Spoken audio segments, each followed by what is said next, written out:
perdido num beco sem saída, sozinho e languoroso. Procuro um beco com saída, num sentido para as minhas recaídas. Perdido num beco sem saída, sozinho e languoroso. No meu cérebro vivo Bom, olá a todos, estamos aqui reunidos mais uma vez, desta vez eu, Nuno Almeida Sousa, e o meu amigo e colega do Beco com Saídas, psicólogo também, o Pedro Xuxa. E hoje temos aqui um episódio, sim, de alguma maneira diferente de outros, porque vamos falar mais enquanto primeira pessoa, ou seja, o que é isto de ser psicólogo, não é?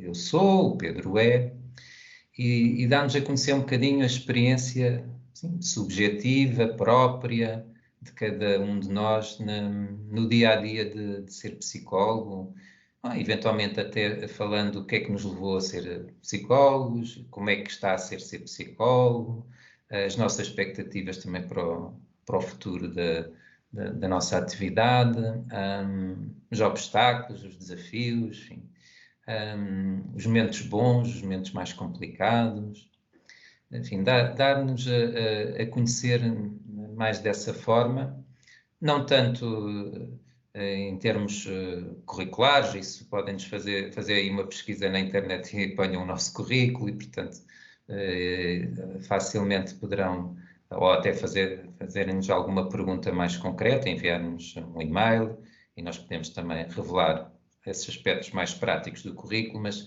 penso que isso não seria tão rico hoje aqui para a nossa sessão, mas sim mais as nossas vivências, não tanto os sítios por onde temos passado, mas como é que é isto realmente de termos este papel também enquanto pessoas na vida, que desempenhamos esta profissão específica de ser psicólogo. Bom, se calhar, já que estou a falar, começo um bocadinho, depois passo-te a palavra, Pedro. Como é que é ser psicólogo? Como é que é ser psicólogo? Pois. E, bom, no meu caso, não falando, obviamente, assim, tanto dos pormenores do currículo, mas dar nota de como é que surgiu, assim, a minha motivação para ser psicólogo, ou seja, os antecedentes. Bom, eu já na adolescência era algo que eu pensava, era uma das vias possíveis. E na altura era uma delas, portanto, ser psicólogo era uma das coisas que eu imaginava que poderia vir a ser e com interesse. E outras, passava por ser ator, curiosamente, porque não segui, de facto, nunca esse tipo de atividade. Bom, e também ser músico era também uma dos meus sonhos de adolescência. Também nunca segui essa atividade, não sei tocar nenhum instrumento sequer. Mas até ultimamente ando a pensar até aprender a tocar piano, continuo ainda com um bocadinho desse interesse. Mas, curiosamente, depois não fui logo para a psicologia e até fui tirar a gestão de empresas, mais até por relações de amizade. Percebia que havia amigos meus que estavam aí para a gestão de empresas. Eu ainda não tinha muito bem a certeza então do que é que queria. Tinha aqui algumas vias. Eu disse, olha, gestão de empresas, dizem que dá para muitas coisas, que ele tem várias áreas. Olha, vou com os meus amigos e vou tirar a gestão de empresas. E lá tirei, e ainda estive a trabalhar uns anos na área. Mas depois, quando é que eu percebi que queria mesmo ser psicólogo? Foi quando estava a trabalhar na área e apercebia-me que aquilo que eu gostava mais é quando se aproximava mais das questões da psicologia. O marketing do consumidor, psicologia do consumidor, perceber como é que as pessoas pensam, o que é que sentem, na experiência com os produtos e com as marcas. Eu achava aquilo engraçado. E depois apercebia-me também que no contexto até de trabalho em equipa, onde eu estava na altura, gostava também era muito de tentar ajudar as pessoas ali à minha volta a fazer, nem que seja lá numa coisa qualquer, informática, mas e tudo isto levou-me a pensar, bom, parece que eu estou-me a aproximar da área da psicologia, do cuidado, da ajuda aos outros e do interesse também teórico pela própria área da psicologia, e foi aí que eu comecei a sentir, bom, então eu não quero algo de aproximação, não quero só ficar pela psicologia do consumidor ou marketing mais desse tipo, eu quero é a coisa em si, porque não? Então, tomei assim uma decisão mais radical e fui tirar o curso de Psicologia, já com a intenção de ser para a área da Psicologia Clínica, porque há uma das áreas da Psicologia, a Psicologia Social e das organizações, que é próxima. O Hugo também tem a licenciatura em Psicologia Social das Organizações. Pois, mas que eu aí senti que não havia muita motivação para tirar a Psicologia Social das organizações, porque é uma área relativamente próxima da gestão, principalmente da gestão de recursos humanos, e então, não tinha essa motivação, eu queria mais a psicologia do cuidado, mais da ajuda aos outros, e senti que era mais a clínica. E assim foi. Bom, claro que ainda com algum receio de, bom, será que eu depois na prática da psicologia vou-me desiludir? Estou com esta idealização, não é? Aqui numa espécie de um sonho, mas será que depois quando eu chegar à realidade as coisas vão ser como eu espero que sejam?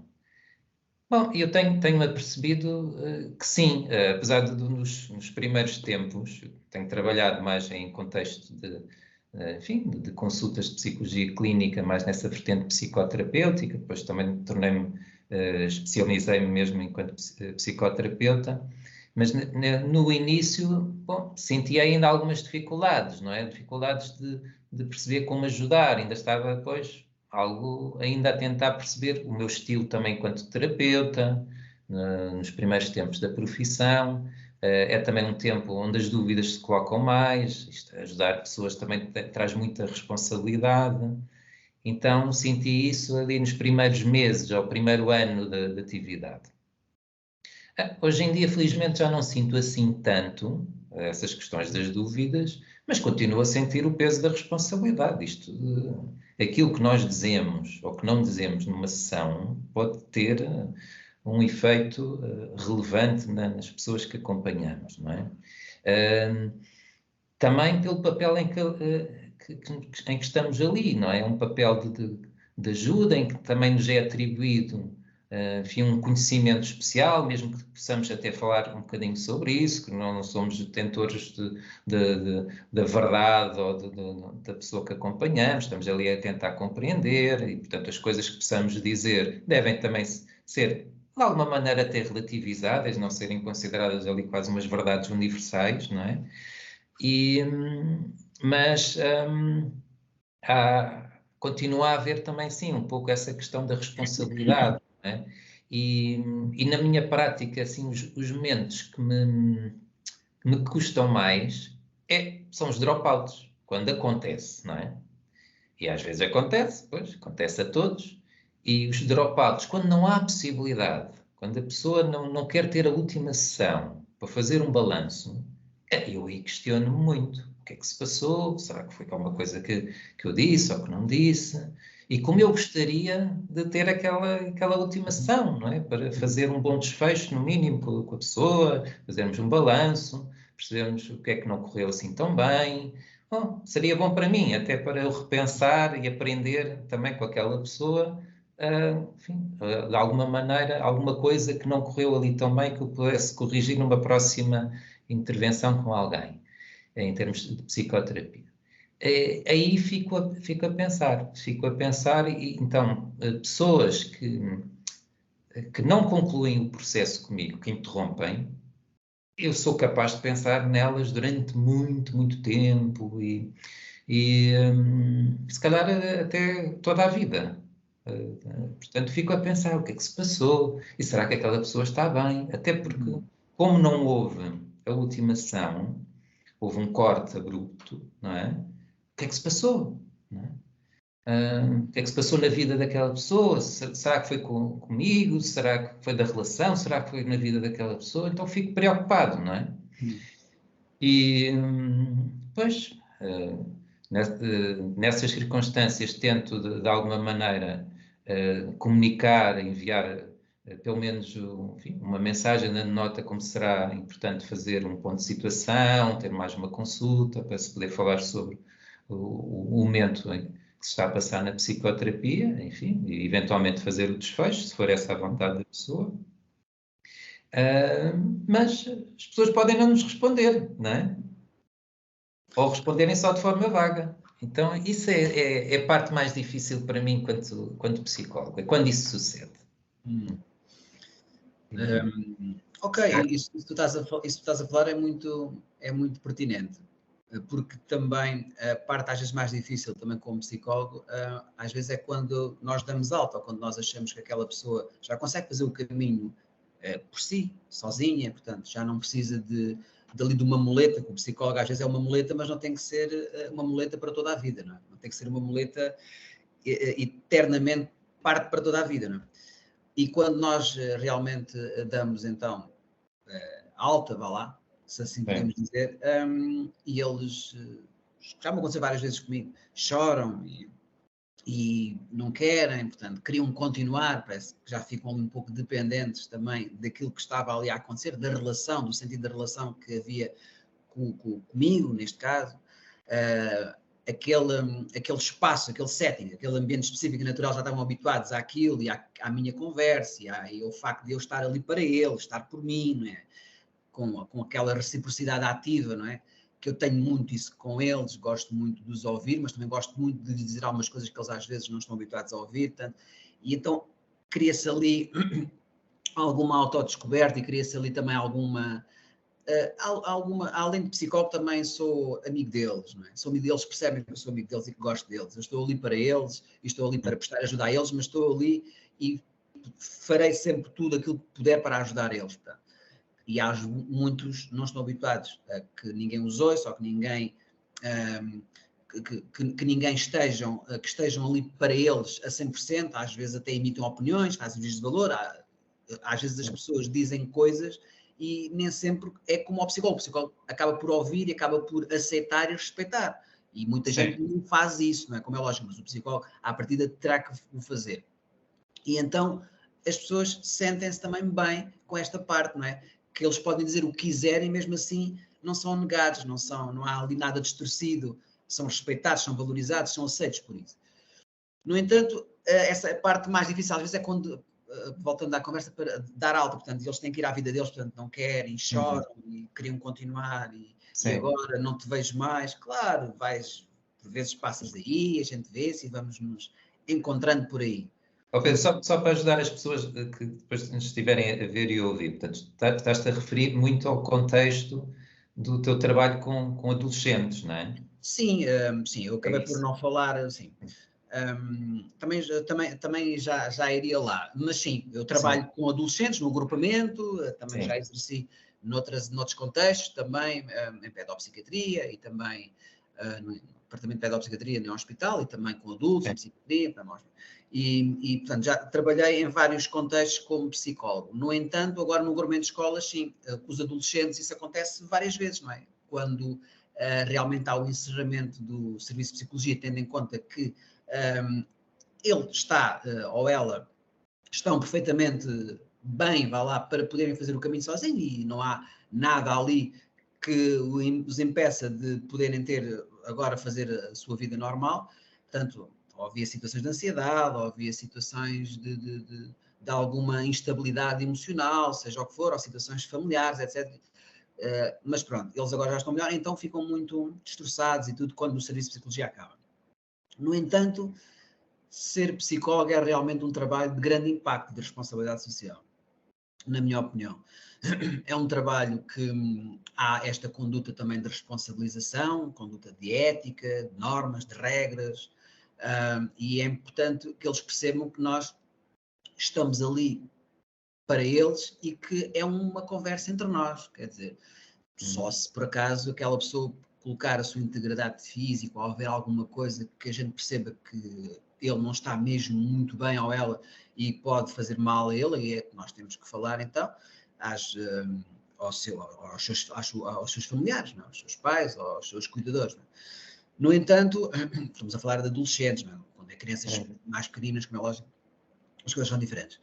No entanto, ser psicólogo, eu sempre gostei, realmente, se calhar foi a vida que me fez ser psicólogo, portanto, houve várias coisas, né? A gente temos altos e baixos, não é? E eu, por acaso, até, como meu pai é militar, eu até sempre pensei, se calhar um dia vou também para a Força Aérea, e até pensava em ser aviador, aquelas coisas todas, mas realmente houve assim uma altura que eu, como também sempre estabeleci boas relações interpessoais, confesso, sempre tive amigos, amigas, sempre me dei muito bem com toda a gente, sempre fui muito acarinhado, vou-me agora aqui elogiar, mas sempre tive uma boa relação com o outro, sempre tive bons encontros, vá lá, com as outras pessoas e portanto, gostava muito de pensar sobre as outras pessoas, e gostava de as ouvir, e gostava de dar as minhas opiniões, e gostava de falar muito e de conhecer o outro, e então houve uma altura que a psicologia fez-me todo o sentido. E gosto enorme da profissão que tenho, acho que desenvolvi e aprendi, e acho que me estruturei também como pessoa, também através da psicologia. Acho que a psicologia também me deu aqui algumas ferramentas, algumas estratégias para pensar melhor sobre mim, sobre o outro, e para ver coisas que não via, para sentir coisas que não sentia, e para perceber coisas que eu nunca ia perceber se não fosse com a psicologia. Sim. A psicologia foi realmente muito enriquecedora, e é muito enriquecedora todos os dias. Assim como o facto de ter-te conhecido a ti, o Hugo, a Laura e muitas outras pessoas, não é? É bom também ter estado num curso de psicologia para conhecer boas pessoas, porque eu conheci boas pessoas. E bons professores e pessoas que levo para a vida. E aprendi muito com elas e continuo a aprender. E realmente, ser psicólogo, prestar apoio, às vezes até há uma frase, acho que é do Ian, que diz que ele até quase que pagava para poder fazer psicoterapia, né? Às vezes é um bocado isto, às vezes quase, eu não me importava quase às vezes de pagar para poder estar com as outras pessoas e ouvi-las e poder prestar ajuda a elas, poder apoiá-las, poder clarificar algumas questões, poder-lhes fazer pensar os prós e contras, poder conduzir as pessoas à reflexão e à autodescoberta, e até mesmo elas agradecerem-me, como muitas, já me aconteceu muitas mesmo, de que eu fui a melhor pessoa que passei, eu fui um anjo na vida delas, que realmente houve alturas que não sabiam se haveriam de continuar ou que as coisas não estavam bem, e que agora realmente sentem-se bastante melhor com a forma como nós fomos conversando, com a forma como eu vou também fazendo-as pensar sobre a vida, sobre a forma como vão pensando e sentindo a vida, que não era dessa forma que pensavam e sentiam anteriormente, e portanto acho que isso já faz um balanço positivo. Se eu conseguir ajudar uma pessoa que seja, e elas dizerem em mim que ainda bem que tu apareceste, se não fosses tu, etc. E isso já me aconteceu, não estou a dizer isso por dizer, já me aconteceu várias vezes. Eu já fico muito satisfeito com isso. Isso era a melhor coisa que podia ter acontecido. Era eu poder ser útil para alguém e poder ter transformado e modificado alguém. Sim, pois, esses momentos é o lado assim, de facto, bastante gratificante da profissão, não é? Isso também concordo contigo, é das coisas que, de facto, também me alimentam, não é? Que me motivam e que nos momentos até assim mais desafiantes da profissão é importante recordar, não é? Ou seja, esses processos que foram tão bem concluídos, que correram tão bem, não é? Que percebemos que ajudámos aquela pessoa a estar melhor com a vida, com os outros, não é? E que a própria pessoa também isso nos reconheceu, que sai agradecida, e que tivemos, portanto, ali uma relação especial, transformadora. Uhum. E há pessoas que nos ajudam sem perceber como. Há pessoas que nos tocam com as suas vidas, com os seus dilemas, com os seus problemas, que nos tocam e que nos fazem também pensar em nós, coisas que ou mexer em coisas que nós sequer nem pensávamos que íamos mexer. Isso é como se dessemos ali um solavanco também na nossa existência e na nossa forma de pensar, não só para ela ajudar, mas também para nos ajudar às vezes em nós, algumas coisas, não é? Porque o psicólogo também tem os seus altos e baixos emocionais, também tem a sua vida, também tem as suas formas de pensar e de sentir, não é?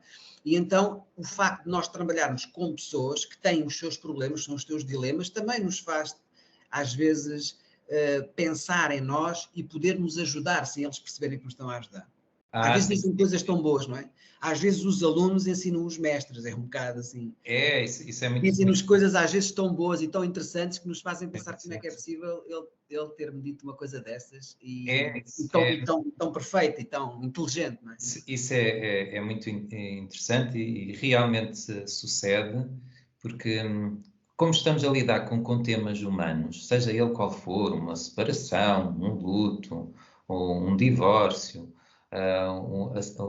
algum momento de vergonha, não é? Ou de tristeza, ou de abatimento depressivo mesmo, ou de ansiedade, tudo isto são aspectos que ressoam em nós próprios, que de alguma maneira nós já nos confrontamos com isso um pouco, não é? Na nossa vivência. Temas existenciais, não é? Em que de alguma maneira também nos ajuda os nossos enfim, pacientes, clientes, pessoas que acompanhamos, como há várias expressões utilizadas, não é? Para poder descrever, enfim, o papel, que, neste caso, das pessoas que são seguidas por nós, mas que nos trazem também esta possibilidade de não estamos só a ajudar aquela pessoa, aquilo que aquela pessoa traz enquanto história de vida está a ressoar na nossa própria história de vida em muitos aspectos. E isto, penso que foi o Carlos Amaral Dias, não é? O psicanalista, salvo erro, espero não estar enganado, mas que ele disse que, de alguma maneira, num certo sentido, ele fazia psicoterapia pessoal a ele próprio ao fazer psicoterapia às pessoas que acompanhavam. Devido ao benefício que se apercebia deste dinamismo, não é? Das questões que ficava a refletir. Não eram só questões exclusivas do mundo da pessoa que estava a ser acompanhada, eram questões existenciais, ao fim e ao cabo, não é? Eventualmente eu não utilizava este termo, porque era psicanalista, mas eu comecei da abordagem existencial, depois utilizo mais este termo. Mas são questões em que ele também teria que pensar sobre ele mesmo, não é? Sem dúvida, sem dúvida. E portanto, isto também traz muita riqueza. Às vezes as pessoas que realmente nós acompanhamos ficam a pensar que a única gratificação que nós temos é aquilo que nos pagam, ou o Estado, quando se é psicólogo também, por exemplo, no agrupamento, como é o teu caso, não é? Mas que não, temos outras gratificações. Aquilo é uma relação mutuamente rica. Não é só rica no sentido humano para a pessoa que acompanhamos, não é? Sim, o foco é ela, não estamos lá a falar dos nossos problemas à partida, não é? Não deve ser assim. O foco é a pessoa que acompanhamos, mas isto fica a ressoar em nós, e não só durante a sessão, não é? Mas depois, entre sessões, olha, esta pessoa hoje trouxe este problema e como isto me faz pensar em vários aspectos da minha vida. E a forma até como ela está a lidar, parece-me que até é um bom exemplo para mim próprio, muitas vezes. Exatamente. Toca lá, não é? Toca em algum caminho, é como se fossem dois caminhos diferentes, mas também se cruzam lá, não é?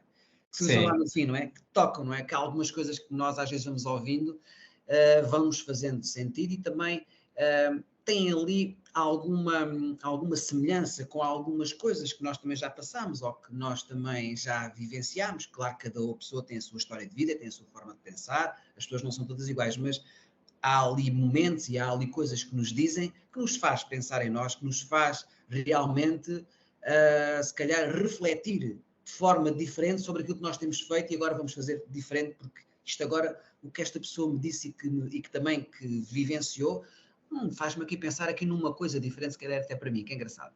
Isso é interessante. E, na verdade, ser psicólogo, o nosso trabalho fundamentalmente baseia-se no diálogo, não é? Baseia-se no diálogo, na conversa, não é? Claro que depois há técnicas próprias para conduzir o paciente à reflexão, não é uma conversa normal, uma conversa que leva questões específicas sobre aquilo. Há técnicas de entrevista, há tudo isso, não é? Que nos faça levar, ou que nos faça conduzir a pessoa para uma autoconsciência, ou para uma autodescoberta, ou para um autoconhecimento, ou para conseguir pensar de forma, pelo menos, diferente daquilo que pensava. E, portanto, como é através do diálogo a gente acabamos por conversar muitas coisas e às vezes vamos conversando tudo e mais alguma coisa com aquela pessoa e então às tantas estamos a pensar de forma alargada, não é? Alargamos o mundo ao outro, não é? Os dois, não é? É. Eu mais tu igual a nós, não é? É assim um mundo, um laço emocional grande, não é? E então a pessoa também gosta de falar connosco, porque depois há um bom sentido de relação, a pessoa gosta daquele espaço e sente-se ouvido e sente-se apoiada e sente-se bem em estar ali, não é? Ocupamos espaço na vida dela e então a conversa começa a surgir de forma muito mais espetacular e muito mais interessante, não é? Ela começa a ter confiança para dizer tudo o que quiser e isso é a riqueza também da psicologia, não é? Que nós podemos falar depois abertamente com outra pessoa, utilizando depois aqueles mecanismos e aquela forma depois mais específica e teórica da psicologia para poder trabalhar com a prática, não é? Mas acaba por ser uma boa conversa, não é? E a conversa acaba por ser uma conversa-terapia, não é? Acaba por ser uma...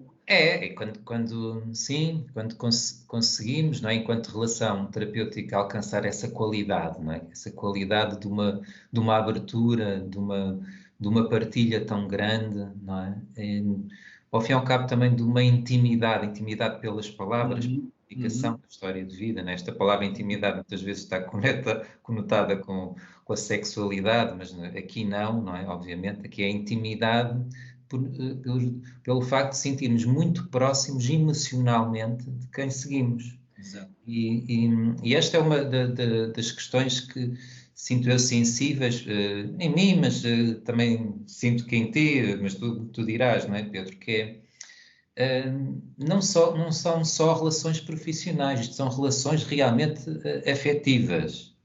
Não é? Muito mesmo. Muito afetivas. Portanto, ao contrário, ou de forma diferente, se calhar de outras profissões, não é? Onde esta componente afetiva pode não estar tão presente, mas às vezes também está, principalmente quando existe bom desenvolvimento das relações no trabalho de equipa, noutras profissões, ou entre um profissional e o seu cliente, seja de que tipo for. Mas aqui são relações claramente, parece, apontadas para os afetos também, não é? Sem dúvida. Os problemas são afetivos, são emocionais. As pessoas choram, as pessoas entristecem, as pessoas falam de tudo, das suas vidas. E que isto estimula a nossa empatia, é importante sim, até percebermos quando situações em que nem estamos a ser empáticos e porquê, questionarmos até o que é que me leva a não conseguir conectar neste sentido afetuoso com uma determinada pessoa, de não conseguir ligar, parece que até posso estar distante, não é? Um bocadinho como a lógica, estavas a falar do Yalom, não é? Às vezes parece que e ele perguntava muitas vezes nas sessões, não é? Então, sentimos hoje aqui um bocado distantes, não é? O que é que se passa? Olha, hoje estamos mais próximos. Sim. E depois... Muito a ver com a empatia também, não é? Que ele quer colocar a conectividade prioritária, como ele diz, a empatia, não é? Pois, portanto, há momentos da relação que também nos pode levar a uma descoberta em nós próprios e na pessoa que acompanhamos de o que é que nos pode levar a estar mais distantes emocionalmente e o que é que nos pode levar a estar mais próximos numa própria relação terapêutica, não é? Mas sinto que isto é importante também, enfim, dar a conhecer um bocadinho ao público, não é? Ao público não psicólogos, desde logo, de que nós psicólogos realmente damos importância emocional às pessoas que acompanhamos, não são apenas clientes, no sentido comercial, não é? E não são, porque para já, também pela regularidade, no caso até da psicoterapia, há uma regularidade, as pessoas vão se encontrando, tipicamente uma vez por semana, não é? Às vezes quinzenalmente, consoante os processos, mas tipicamente até costuma ser mais semanal, não é? É aquilo que costuma ser mais comum. Então começa a haver um hábito também de relação, mas que é mútuo. Aquela pessoa começa a fazer parte também do meu mundo habitual. Não sou só eu que faço parte do mundo habitual da pessoa que é acompanhada. É mútuo, não é? Então começam a ser pessoas significativas. Mas claro, ainda assim diferentes, de amigos, de familiares, de relações românticas. É diferente, mas são relações afetivas. Claro. Que estimulam, sinto eu, muito um modo de um amor pelo desenvolvimento humano, não é? É isto, parece que estimula também em nós, isto de estarmos a ajudar os outros, não é? E estimula isto, não é? Eu quero ajudar aquela pessoa e se me consigo ligar dessa maneira, está a tocar num determinado tipo de amor, que é o amor pelo desenvolvimento daquela pessoa, não é? E há este tipo de vínculo, não é um amor romântico, não é um afeto de amizade, não é o amor entre pais e filhos, não é. É de outra natureza, mas pode-se considerar amor também, não é? Na minha opinião. Claro que sim. É querer muito que aquela pessoa se sinta bem, não é? Não nos é indiferente se a pessoa está-se a sentir mal. É claro que ficamos preocupados entre sessões, até uma das questões que, inclusive, me levou também entre nós, não é? Os 4, a nos reunirmos, porque depois não fazemos só aqui, as pessoas não sabem, mas não fazemos só aqui os nossos episódios, também fazemos intervisão. E falamos de casos. Falamos de casos entre nós, não é? No Beco Falamos de Conceito. nós, não é? Falamos de nós. Portanto, não é só os episódios. Porque também temos a necessidade da partilha das próprias dificuldades, das próprias preocupações com que ficamos face, muitas vezes, a muitas pessoas que acompanhamos. São depois também muitas histórias, muitas vezes, não é? Que temos dentro de nós de cuidado, de preocupação.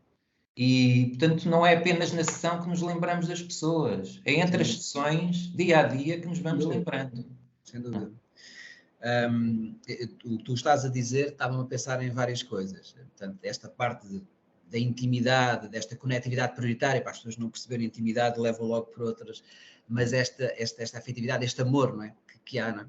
Porque muitas vezes eu sinto isso, muitas vezes nós até podemos estar a fazer pensar as pessoas, a dizer algumas coisas, a ouvi-las, mas parece que não tocamos nem ao de leve no que lá está. Mas na verdade as pessoas transformaram-se e modificaram muitas coisas que nós nem esperávamos que elas conseguissem.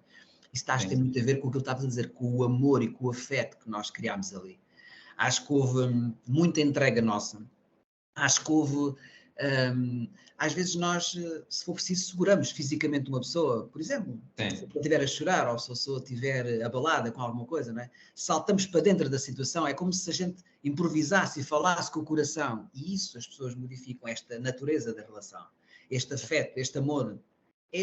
A amizade também é um grande amor, a gente estamos a falar aqui nos 4 e tudo, está na balança também do grande amor, e portanto, a gente quando estamos com os pacientes e nos dedicamos, nos entregamos e nos fazemos de tudo para que eles consigam melhorar num sentido extraordinário, nós estamos a dar o nosso amor também. Nós estamos a dar uma injeção de amor a eles, para eles poderem trilhar a vida deles com amor para o outro e para o próximo e para a vida que eles querem. E, portanto, nós estamos a transmitir esse amor, que nós queremos dar esse amor a eles que eles não têm ainda. Não é? Sim. E isso é importante, para que eles muitas vezes sintam-se diferentes. Às vezes não é preciso muitas palavras, e às vezes é só mesmo... As ações às vezes falam mais do que as palavras, não é? As ações falam mais alto do que as palavras. E às vezes é isso que acontece também. Bom, mas agora até me estava a lembrar desta questão até das intervisões, ou seja, a intervisão é que a partilha entre pares, não é? A partilha entre colegas psicólogos, neste caso, mas dar nota também às pessoas que nos acompanham que nós mantemos a confidencialidade à mesma, não é? Que nós não revelamos os dados pessoais da vida da pessoa, damos os nomes, damos qualquer dado pessoal que pudesse ser facilmente identificável de quem é a pessoa que estamos a falar. Portanto, é mais o tipo de situação que vivemos com as pessoas que é partilhado também nas nossas conversas, não é? O tipo de problema que estamos a sentir numa relação terapêutica ou num acompanhamento que estejamos a fazer, de modo a conseguirmos também beneficiar de outras perspectivas, de outros psicólogos. Claro, tal como há testes na faculdade, ou agora uma formação que eu fiz, que deram um estudo, caso de uma pessoa com um nome falso, nós Pois. depois acabamos por avaliar, diagnosticar e intervir. Portanto, é uma Exato, isso é uma coisa que acontece em todo o lado, não é? Seja no Sim. trabalho, seja nas universidades, seja em todo lado. Fazer Sim. intervisão e falar sobre aquele caso entre colegas e chegar a um consenso, para poder também Sim. preparar e trabalhar melhor aquele caso, E, para o bem do paciente. sim, e este é um dos aspectos, não é? Pensando, eu sei que partilho também contigo esta questão da abordagem existencial, sei que tu dás valor, não é?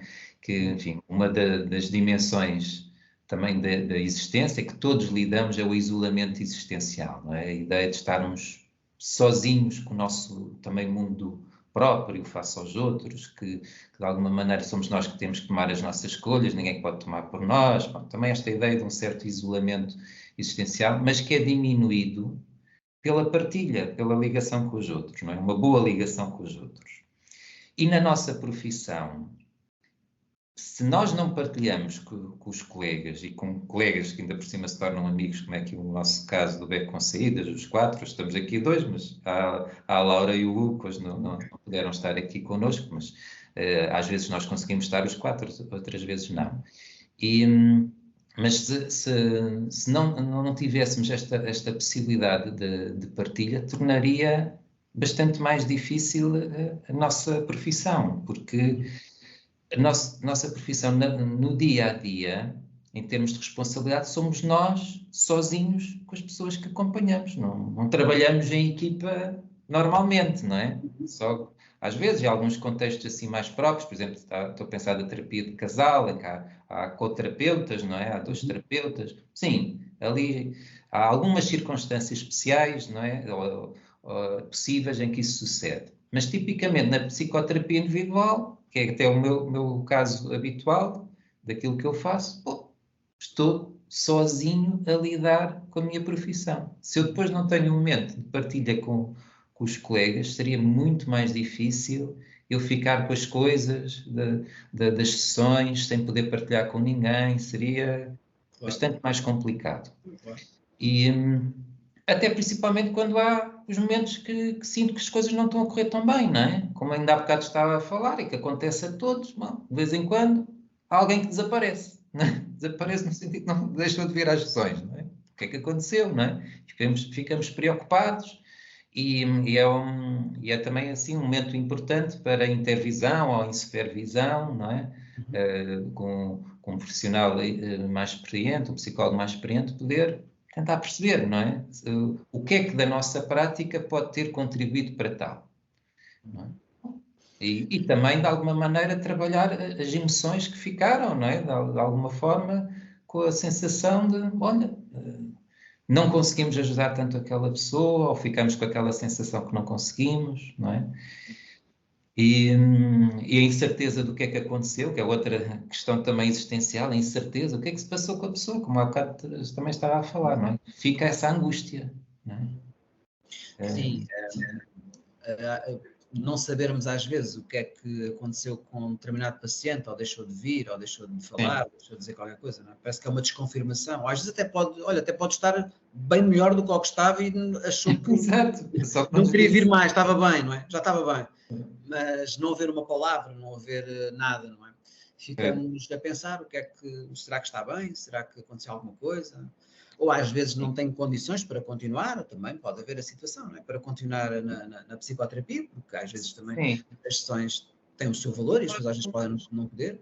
E pode haver muitos motivos. Às vezes, assim, é tão simples como alguém que evita as despedidas, não é?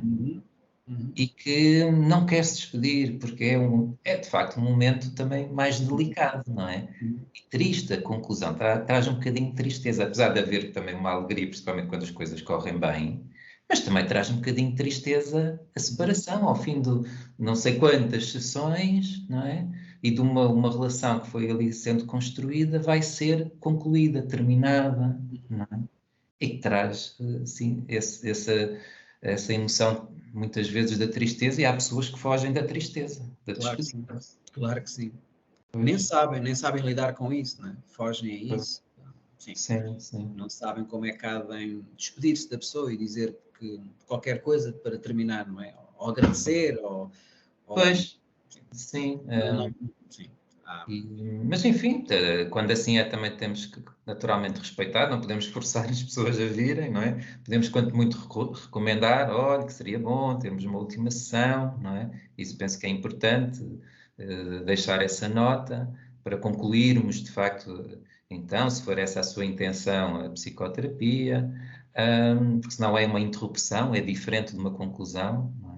Realmente há pessoas que lidam muito mal, há pessoas que lidam muito mal com o fim, não é? Com Sim, o término, não é? sim. Há umas que choram, há umas que não aparecem, não é? Não dizem nada, devido à angústia, devido ao sofrimento. Acho que a melhor forma, se calhar, é desviarem-se, não dizerem nada, mas é isto, estes afetos, não é? Esta forma de lidar diferente uns dos outros com o terminar, com o fim de algo, é a forma das pessoas estarem naquele momento, não conseguem, ou a forma das pessoas não conseguirem estar naquele momento, então saem sem dizer nada.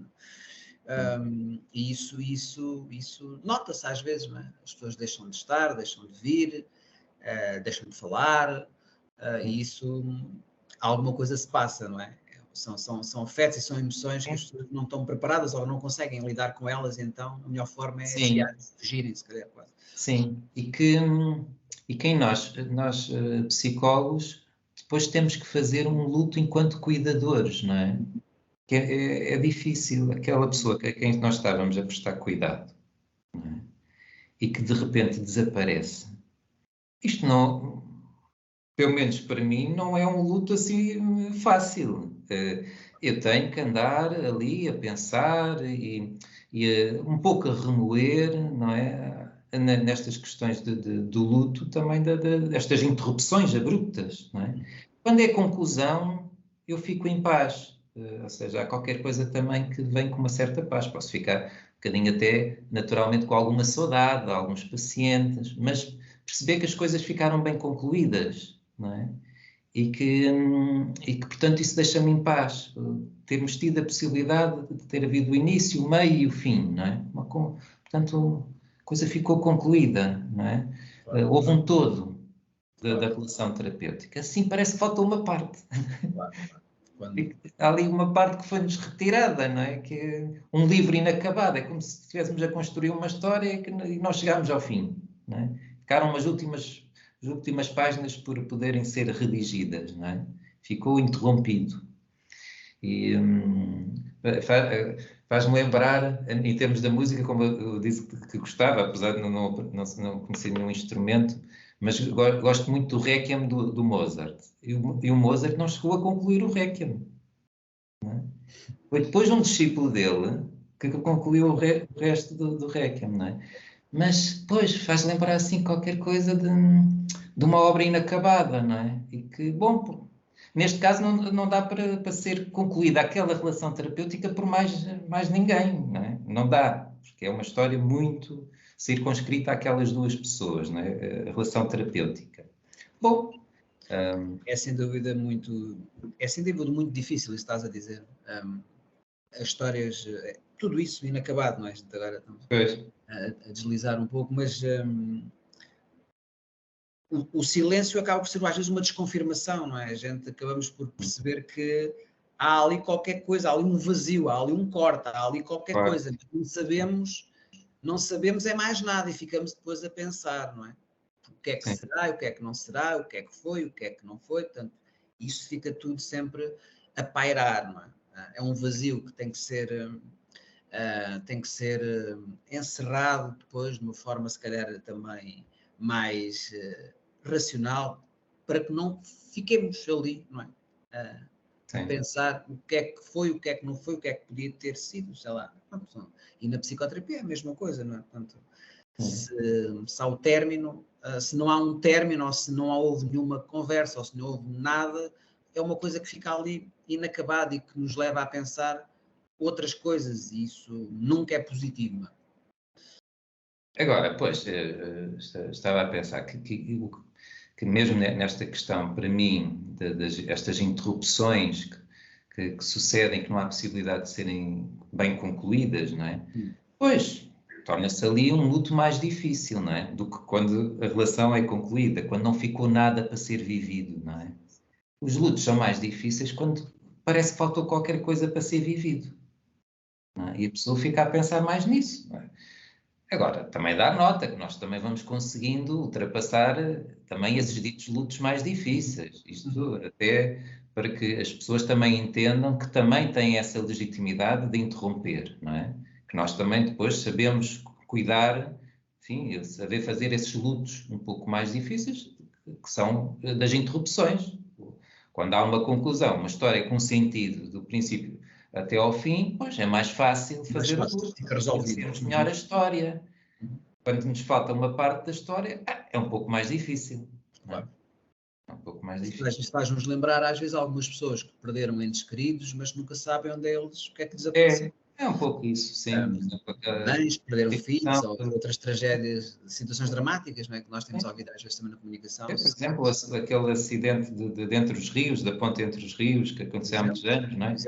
Há familiares que nunca encontraram os corpos, não é? Parece-me, acho que nunca chegaram a encontrar. Ou crianças mesmo que desapareceram, não é? Crianças raptadas e desapareceram, não é? Que as mães levam uma vida inteira sem saber, ou os pais, sem saber o que é que aconteceu àquela criança, não? O que é que não se saber. está viva, se não está viva, o que é que aconteceu. Portanto, isto é uma coisa, parece uma guilhotina, não é? Isto é um corte de um mal-estar, uma angústia, um sofrimento, uma instabilidade, que isto é, a pessoa acaba por, às vezes até morrer, não é? O coração... O coração morre de tanta instabilidade, quer dizer, aquele coraçãozinho não aguenta tanto. Não é? Claro, e claro que aí estamos a falar dos lutos de morte por morte ou desaparecimento físico, neste caso. Por morte ou desaparecimento físico. Porque o morte já a gente sabemos que morreu e está ali. Eu sei que ele morreu, eu sei que aquela pessoa morreu. Agora, desaparecimento, a pessoa nunca termina ou nunca sabe realmente aquilo que aconteceu e fica ali. É uma história inacabada, como estavas a dizer, não é? É uma história inacabada. É reticências, portanto, as frases devem ser acabadas com pontos finais e não com reticências, não é? Senão a história fica ali entreaberta e ali é a mesma coisa. Há um desaparecimento, o que é que aconteceu? Será que morreu? Será que não morreu? Onde é que está vivo? Será que um dia vai aparecer? Portanto, isto depois, asa à imaginação, isto não para, não é? Isto é doentio, não é? Isto é de enlouquecer, não é? Sim. Porque, enfim, são pessoas desde logo tão relevantes, não é? Familiares, amigos, não é? Que desapareceram e que fica ali em parte uma esperança. Bom, se não apareceram, pode ser que ainda estejam vivos. Não é? E é difícil que não exista essa esperança. Sem dúvida. Torna-se difícil, mas como conviver com essa angústia de não saber o que é que se passou com aquela pessoa, não é? Pode provocar, de facto, muito sofrimento, não é? E um sofrimento que parece que não acaba, muitas vezes, não é? Que continua. Bom, quando a relação termina, de facto, enfim, é a lei da vida também, não é? As relações terminam, não é? Chega um ponto em que terminam. Mas que há formas melhores de terminar a relação, não é? Do que outras. E até mais respeitosas, mais humanas, não é? De poder haver a dita conclusão, não é? Mesmo que custe um pouco. Ok, custa. Custa um pouco a despedida, concluir, não é? Mas se não se fizer isso, parece que é pior. Claro. Como é lógico, não é? Quando há um término, quando há algo que realmente levou a um término, um fechamento, um encerramento, portanto, há todo aquele processo, toda aquela conversa, aquela forma de terminar, não é? As pessoas ficam realmente, custa, mas as pessoas ficam depois mais resolvidas. Outra portanto, não haver uma história inacabada, não é? Haver ali reticências, não é? Sim, mas é claro que enfim, como há...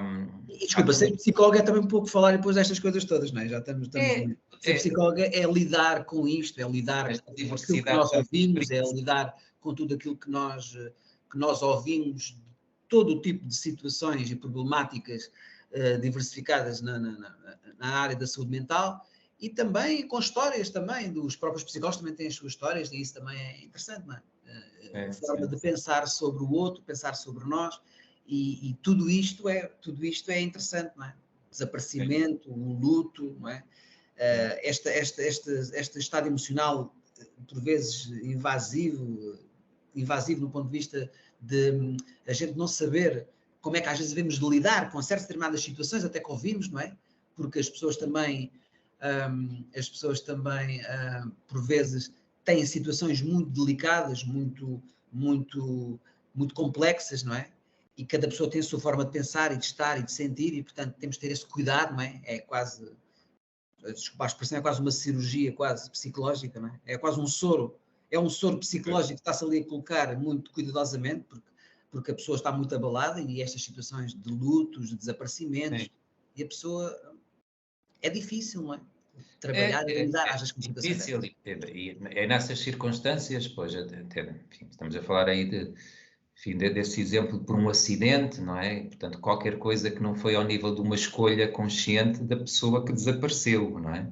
Foi uma fatalidade, não é? Foi qualquer coisa que a pessoa não pôde controlar, como foi o caso da ponte da queda da ponte entre os rios, não é? De há muitos anos. Mas outra coisa é quando há uma escolha deliberada, não é? Que a pessoa interrompe.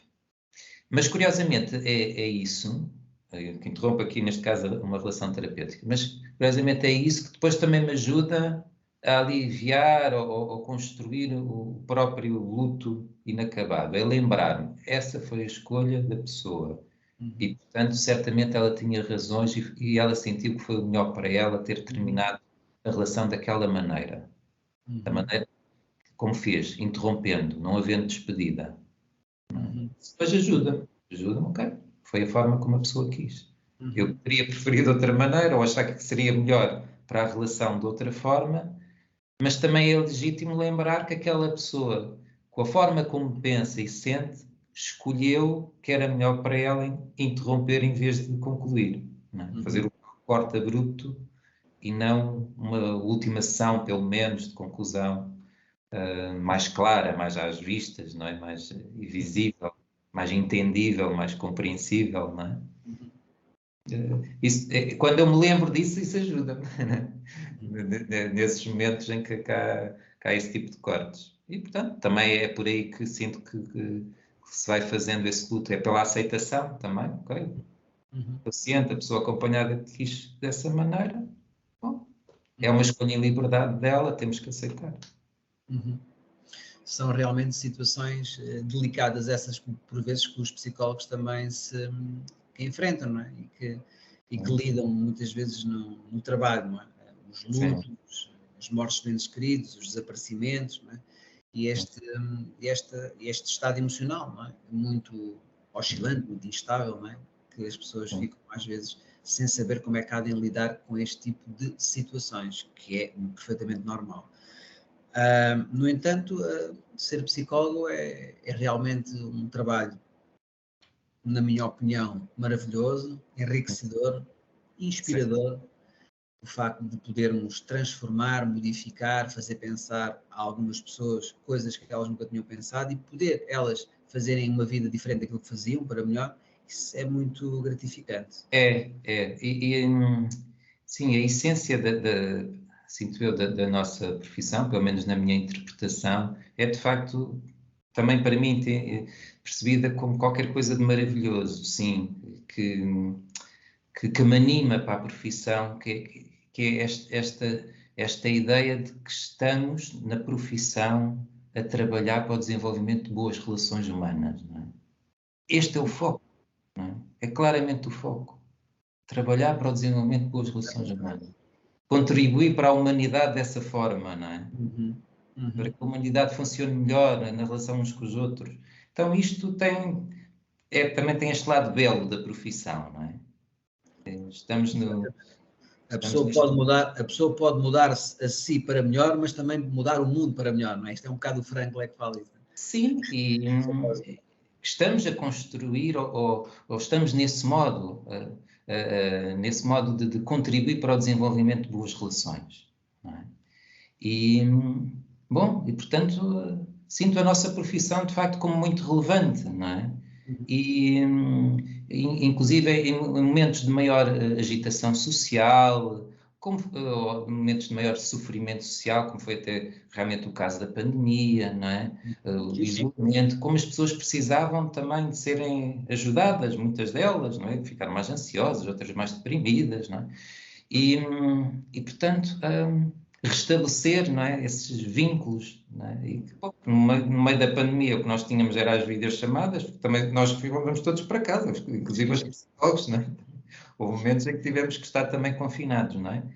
E portanto, mas que havia a possibilidade de ainda assim de estabelecer essa via pelas videochamadas, que é diferente, claro, da relação terapêutica presencial, mas que também se estabelece relações terapêuticas boas ou potencialmente transformadoras pela relação terapêutica online, por videochamada. Sim, sem dúvida. Sem dúvida, concordo perfeitamente. Sim. E desde que se cria boa relação terapêutica, Sim.